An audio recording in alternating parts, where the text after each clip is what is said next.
Le premier scientifique à avoir réalisé de façon intentionnelle une décomposition de la lumière est Isaac Newton.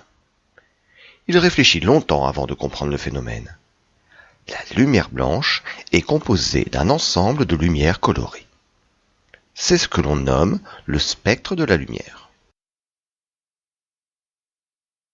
Une remarque importante. Le spectre visible pour notre œil va du violet au rouge.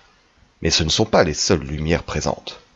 En effet, de part et d'autre, on trouvera les infrarouges et les ultraviolets. On a vu que la lumière blanche contenait toutes les couleurs. Pour obtenir une lumière colorée, il suffit donc de supprimer toutes les autres couleurs dans la lumière blanche. Pour cela, deux techniques sont possibles. On peut utiliser un filtre optique. Un filtre optique est un matériau translucide qui ne laisse passer qu'une partie de la lumière. Voici un exemple pour mieux comprendre. Un filtre rouge ne laisse passer que la couleur qui lui correspond. Il absorbe les autres. On peut également utiliser un objet coloré diffusant. Un écran diffusant absorbe une partie de la lumière et diffuse la couleur qui lui correspond. Voici un exemple. Un écran vert absorbe la lumière et ne diffuse que la lumière verte. Quand on additionne deux lumières colorées, on obtient une nouvelle couleur. On parle alors de synthèse additive. En réalité, c'est même très simple. Il existe trois lumières primaires: le rouge, le vert et le bleu. L'addition de chacune de ces couleurs en quantité égale permet de réobtenir la lumière blanche. Le diagramme suivant de la synthèse additive est à connaître.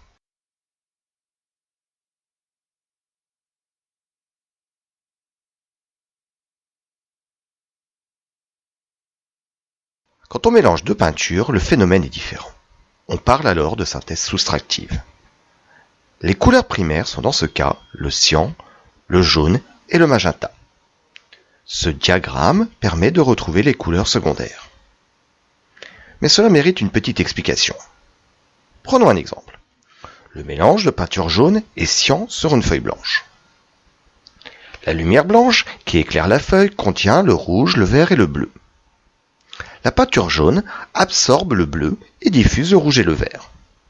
Par contre, la peinture cyan, elle absorbe le rouge et diffuse le vert et le bleu. Si on mélange les deux peintures, on obtiendra donc du vert.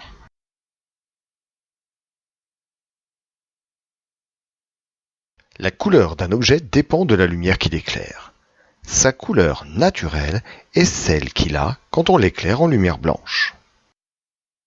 Si on prend une tomate bien mûre, elle apparaît rouge en lumière blanche.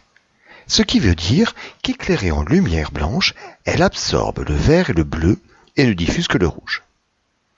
Mais si on l'éclaire en lumière bleue, comment va-t-elle apparaître ?